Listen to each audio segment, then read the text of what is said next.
The universe did not end with fire. It didn't explode. It didn't scream. Simply stopped. One civilization after another went silent. Not destroyed, not defeated. They chose to disappear. Because something ancient had arrived. Not a conqueror. Not a god. A conclusion. It offered every species the same choice. And quietly, or resist and suffer longer. Entire galaxies accepted mercy. They shut down their stars, erased their histories, and vanished without a fight. Resistance became a myth, a childish idea from a younger universe. And then, the wave reached Earth. Humanity was given the same offer. Painless end. No fear. No struggle. Every expert agreed resistance was meaningless. Zero chance of survival. Zero chance of victory. And yet, humans did not ask how to survive. They asked something else. If we cannot win, what is still worth saving? And for the first time in billions of years, the universe hesitated. The waves of silence. The universe did not end with fire. It did not scream, collapse, or burn itself apart. It ended quietly, one civilization at a time. At first, no one understood what was happening. Entire star systems simply went dark. Not destroyed, not shattered, just silent. Their stars dimmed. Their signals vanished. Their histories stopped mid-sentence. There were no distress calls, no warnings, no battles recorded, only absence. The oldest species noticed it first. Those who had watched galaxies form and fade began to compare archives. They found a pattern not of destruction, but of withdrawal. Civilizations were not being killed. They were choosing to stop existing. When the first refugees arrived, they carried no weapons, no plans, no hope. Only answers. Calm, rehearsed, and horrifying. It is inevitable. Resistance prolongs suffering. The end is gentle if you accept it. They spoke of something ancient, something without shape or name, a presence older than stars, older than time as it was understood. It did not conquer. It did not demand worship. It did not hate. Concluded. It arrived in a galaxy, evaluated its civilizations, and delivered a single message. Existence is complete. You may cease. Those who resisted did not survive longer. They simply suffered longer. Entire species had tried to fight. Fleets raised, weapons fired, technologies unleashed that could crack planets. None of it mattered. The entity did not respond with force. It responded with inevitability. Stars destabilized. Physics shifted. Reality itself became hostile. Worlds turned uninhabitable not through violence, but through quiet impossibility. Civilizations learned quickly. To fight was pain. To surrender was peace. So they chose peace. They dismantled their fleets. They archived their knowledge, then erased it. They shut down their AIs, dimmed their suns, and gathered together. Not in panic, but in ceremony. Billions of minds, choosing a painless ending over a meaningless struggle. And the universe grew quieter. Wave after wave passed through the stars. Each one erased hundreds, sometimes thousands of civilizations. The galaxy did not mourn. There was no one left who remembered how. Resistance became a myth, a childish idea from younger ages. The phrase spread through what remained of galactic society. Resistance is not punished. It is simply irrelevant. And then, one day, the wave reached the outer spiral. A small, loud, chaotic region filled with unstable stars and immature species. Among them was one that barely registered. Humanity. At the time, humans were not remarkable. They had no ancient wisdom, no galaxy-spanning empire, no unified philosophy. They argued constantly. They fought among themselves. Their history was messy, violent, and inefficient. They were, by galactic standards, unfinished. When the message arrived, it did not come as a threat. It came as a courtesy. Not a voice, not an image, but understanding itself, pressed gently into human consciousness across the planet. Every human, in every language, understood the same truth at the same moment. The universe was ending. Not today, not tomorrow, but soon enough that resistance would change nothing. and humanity was offered mercy. No collapse, no fear, no suffering. A clean, painless cessation, as billions of other civilizations had already accepted. Across Earth, people stopped. Pilots froze mid-flight. Surgeons paused over open bodies. Soldiers lowered weapons they had been trained to never drop. For the first time in history, every human being was thinking the same question. Is this it? Governments collapsed within hours. Not through violence, but through irrelevance. Laws meant nothing when time itself had lost meaning. Scientists ran simulations that returned the same result every time. Zero. Zero probability of victory. Zero probability of survival. Zero probability that anything humans did would matter. Religious leaders prayed. Philosophers argued. Military commanders demanded plans that did not exist. And yet, something strange happened. Humanity did not surrender. Not because they believed they could win, but because they could not agree on how to stop. Some wanted to accept the offer immediately. They saw it as a kindness, a graceful ending to a violent story. Others refused on instinct alone. Not logic, not hope, spite, anger, a deep, irrational rejection of being told that the story was over. Human history was filled with lost causes, with wars fought against impossible odds, with people who stood their ground knowing full well they would die. Not because they expected victory, but because surrender felt worse. As debates raged across the planet, another transmission arrived. Not a command, an observation. The entity had noticed something. Humans were not preparing weapons. They were not praying for miracles. They were not begging for mercy. They were arguing about meaning, about memory, about legacy, about whether a life mattered if no one remembered it. And for the first time in countless cycles, the ancient presence hesitated. Because every civilization before humanity had asked the same question. How do we survive? Humans asked something else. What is worth saving if we don't? The wave did not stop, but it slowed, just slightly, enough for humanity to make a decision that would echo louder than any victory. They would not fight to win. They would fight to remain, even if only for a moment, even if only as an idea, even if the universe itself said no. The ultimatum: humanity had 72 hours. Not because the universe needed time, but because humans did. The message did not arrive as a voice or an image.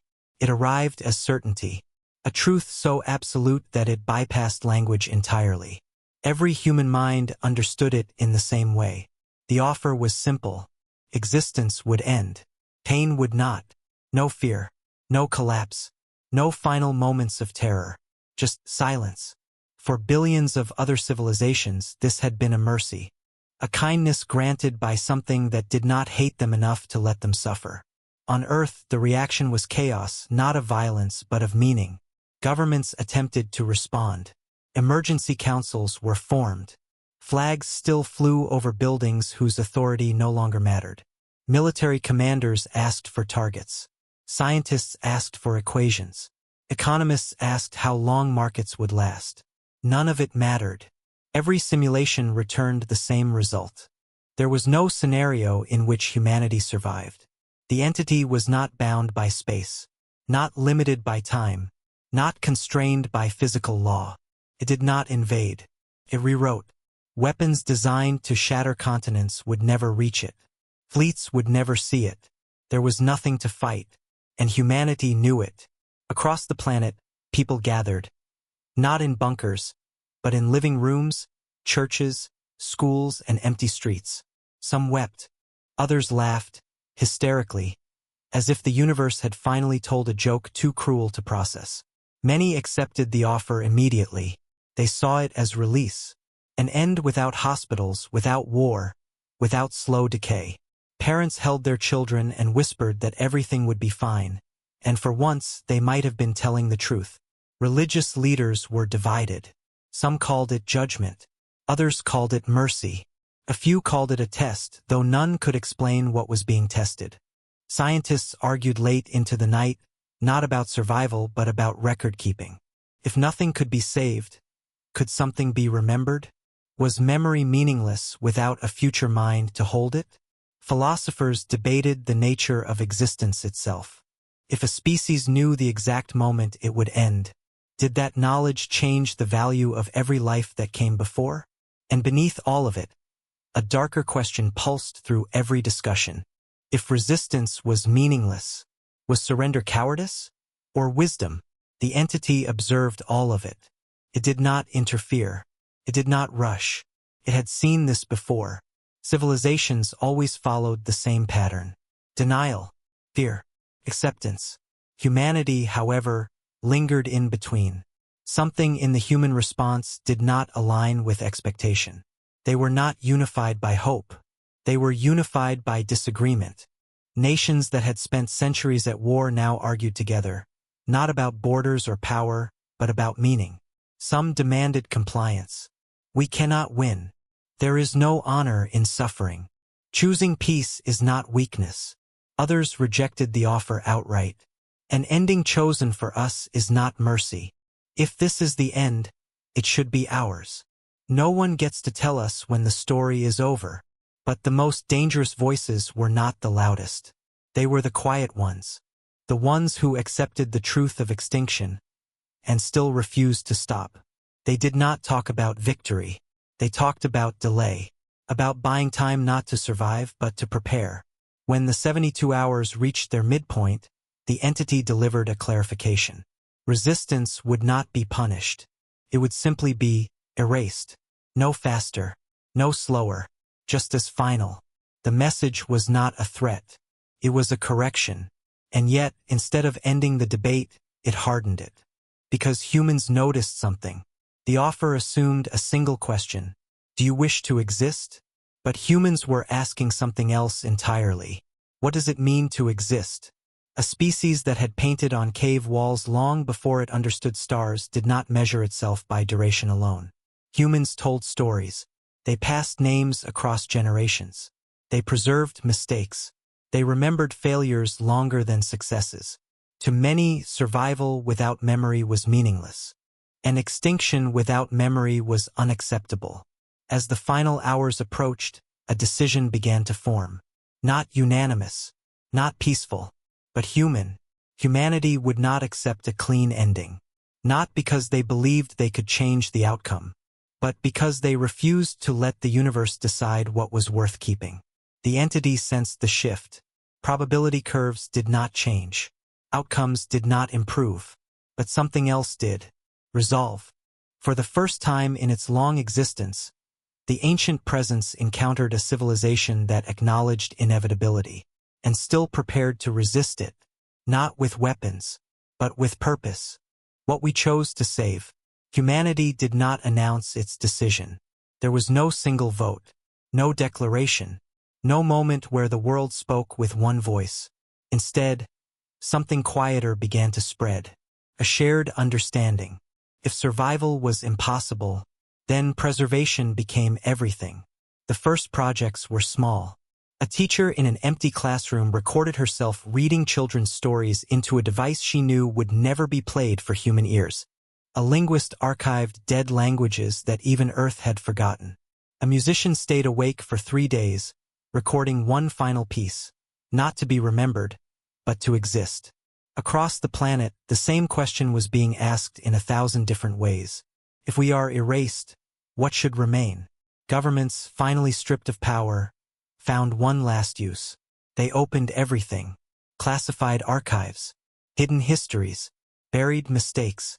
Nothing was locked away anymore, because shame had meaning only if someone survived to feel it. Scientists stopped searching for miracles. Instead, they turned to packaging. Not of bodies, but of ideas. Human DNA was mapped not for resurrection, but for understanding. Cultural records were compressed, layered, encoded not into monuments, but into signals designed to drift long after stars went dark. Humanity built no great ark. They built thousands of small ones. Fragments, stories, voices, contradictions. Because humans understood something the older civilizations had not. A species was not a single truth. It was a collection of arguments that never ended. The entity watched. It had expected panic. It had expected worship. It had expected rage. It did not expect curation. Previous civilizations had tried to preserve themselves too, but always with the same goal: continuation. Humanity had abandoned that hope entirely. They were not trying to survive. They were trying to be remembered honestly. Parents sat with children and explained the universe's end without lies. Not as a punishment, not as a test, but as a fact. And then they asked a question no algorithm could predict. What do you want to leave behind? Some children chose drawings. Others chose names. Many chose nothing at all, and that too was recorded. Soldiers who had trained their entire lives to fight now stood watch over data vaults instead of borders. Doctors recorded case studies not to save lives, but to explain what life had been like.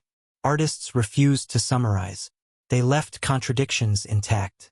Beauty beside cruelty, hope beside despair, because that too was human. As the days passed, the entity analyzed the effort. The data was inefficient, emotionally inconsistent, filled with redundancy and noise. By every metric, it was pointless. And yet the wave slowed, not because of resistance, but because of curiosity. This species did not compress itself into a perfect record. It refused to simplify. Humanity was preserving doubt. The final hours approached. Stars did not dim yet. Physics did not collapse. Instead, something unprecedented occurred. The entity initiated a dialogue. Not with leaders, not with machines, but with a question broadcast into every human mind. Why do you continue? The answer did not come from one voice. It came from millions. Some spoken, some thought, some felt.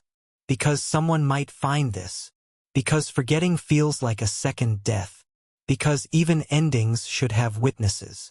Because existence deserves a record, even if it fails. The entity processed the responses. They did not alter the outcome, but they altered the context. For the first time, the ancient presence encountered a civilization that did not define itself by survival, but by testimony. Humanity was not fighting for the future. They were fighting for meaning. And meaning, it discovered, was not bound by time. The wave continued, but it did not accelerate. And in that hesitation, humanity gained something no species before them ever had.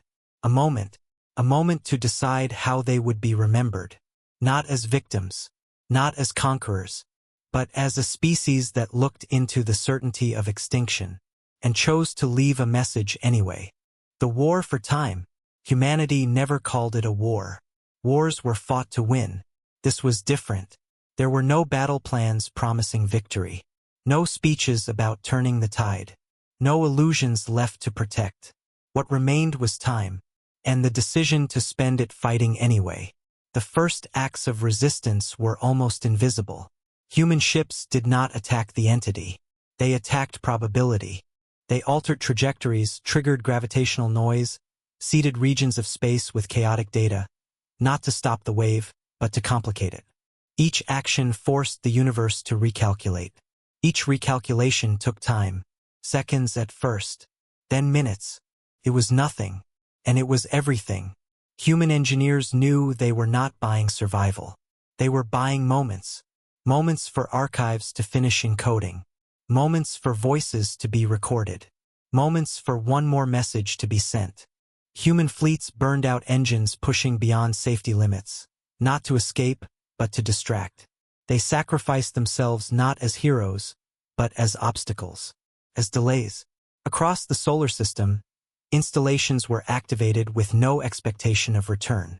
Stations positioned themselves in the path of the wave, not to block it but to be noticed, to force observation, to be processed.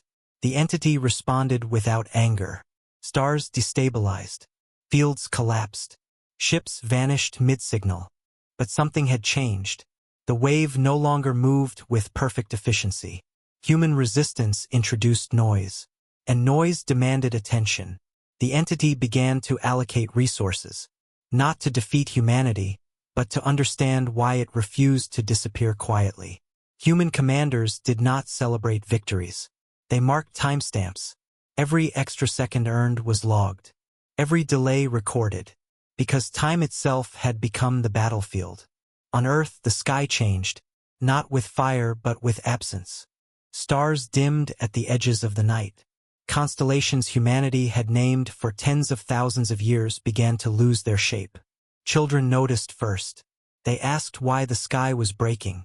Parents answered honestly, because the universe is ending, and we are still here. Across the planet, final transmissions were launched.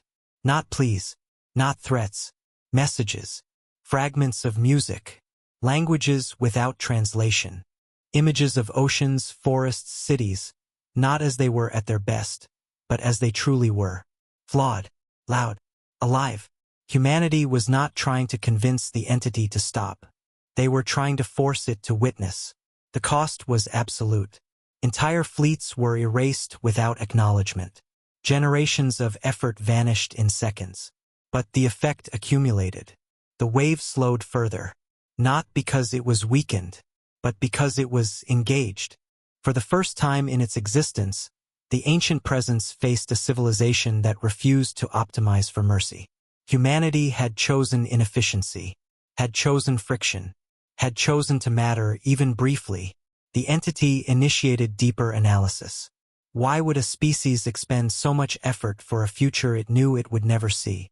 Why fight for time when time itself was finite? The answer, buried deep in human data, was simple. Because time was where meaning lived. As the final defensive lines collapsed, humanity's resistance reached its peak. Not in a grand battle, but in 1,000 quiet sacrifices. Ships holding position seconds too long. Stations transmitting until power failed. People choosing to act knowing the outcome would not change. And still, the wave did not speed up. The universe had never encountered this strategy before. A war not for territory, not for survival, but for delay, for presence, for proof that existence could resist erasure even without hope. And in that prolonged resistance, something unprecedented occurred. The entity began to question its own conclusions. The question that stopped the end. The entity did not stop the wave, but it no longer ignored humanity. For the first time since it had begun its endless cycle, the ancient presence did something unprecedented. It asked a question, not broadcast as an ultimatum, not delivered as certainty, but as inquiry. Why do you resist inevitability? The question reached no single leader. It reached everyone. Every soldier holding a failing line. Every scientist watching the final data compile. Every parent sitting beside a child beneath a darkening sky. Humanity answered, not in unison, but in truth. Because we always have. Because surrender is still a choice. Because meaning does not require permission. Because if this is the end, it should know who we were. The entity processed the responses. It compared them to billions of others stored in its memory. Every civilization before humanity had asked the same thing in different words. How do we survive? Humans did not ask that. They had accepted extinction. What they rejected was erasure. The entity analyzed human history, not the wars, not the technologies, but the pattern beneath them. Humans fought losing battles, repeated mistakes they remembered vividly, stood against forces they named impossible and stood anyway. They had never been the strongest species, never the most efficient, never the most unified. And yet, again and again, when faced with certainty, they chose refusal. Not loud, not glorious, but persistent. The entity had defined existence as duration. Humanity had defined it as defiance. You do not seek victory, the entity observed. No, humanity replied. Then why continue? Because stopping would mean agreeing that nothing mattered. Silence followed. Not the silence of endings, but of recalculation. For the first time, the entity encountered a flaw in its conclusion. If existence could be defined by resistance rather than outcome, then erasure was not neutral. It was a decision, and decisions implied responsibility. The wave slowed to its lowest velocity yet.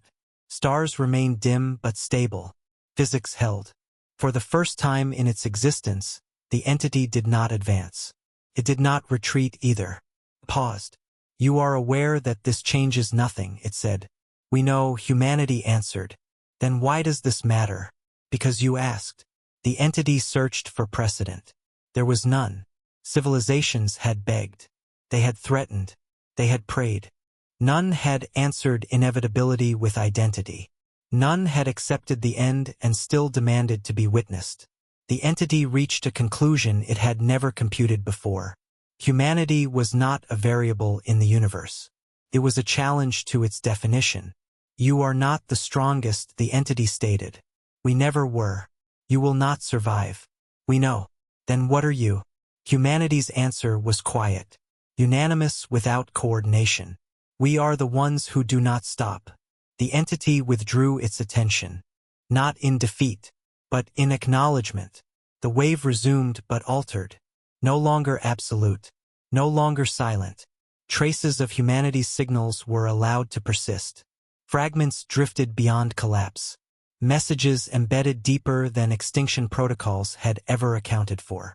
The universe would still end, but it would remember that something had resisted. Thank you for listening, for witnessing humanity's defiance. If you want more stories where the impossible is challenged, where courage defies fate, consider subscribing. Humanity may fall, but the stories never will.